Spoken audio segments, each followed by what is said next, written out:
Hello বন্ধুরা, good morning. সকাল সকাল উঠে আমরা চা খেয়ে বেরিয়ে পড়লাম দীঘার উদ্দেশ্যে। রাস্তায় বাসে যেতে যেতে কিছু সুন্দর দৃশ্য দেখলাম, প্রাকৃতিক দৃশ্য অনুভব করলাম।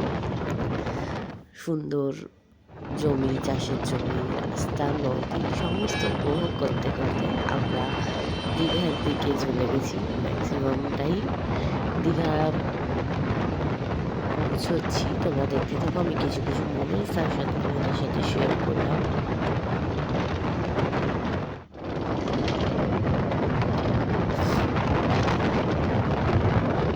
এসবিএসটিসির বাসে আমরা গেছিলাম। বাসটা প্রচণ্ড খুব বাজে দশা বাসটার।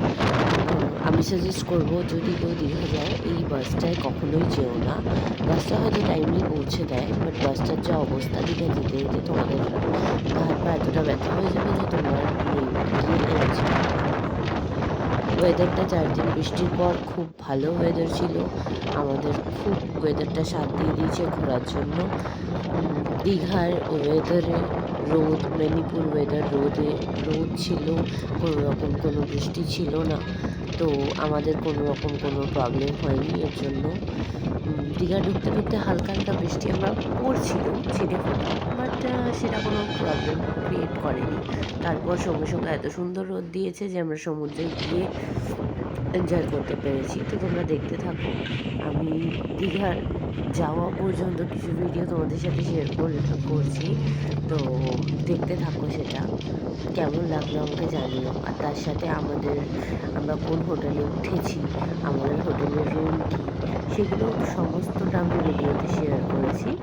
তো সেটাও তুমি দেখতে থাকো, তাহলেই বুঝতে পারবে যে আমরা কতটা পরিমাণে এনজয় করেছি। দীঘা ঢুকলামই জাস্ট, দীঘা গিয়ে পুরো গেটটা কভার করতে পারিনি, কারণ আমি বাসের যে সিটটা পেয়েছিলাম তার থেকে পুরো গেটটা কোনোভাবেই কভার করা যাচ্ছিল না। তো দীঘা গেট ক্রস করে, ওল্ড দীঘা ক্রস করে, এটা হচ্ছে জগন্নাথ মন্দির ক্রস করে আমরা যাচ্ছি। এটা জগন্নাথের মাসির বাড়ি এরিয়া। তো এখান থেকে ক্রস করে আমরা জগন্নাথ মন্দির ক্রস করে এসবিএসটিসির বাস স্ট্যান্ডের সামনেই জাস্ট নামবো এখনই। তো বাস থেকে নেমে আমরা হোটেলের দিকে যাব। অ্যান্ড কোন হোটেল নিলাম, কী করলাম, সমস্তটাই তোমাদের কাছে শেয়ার করবো।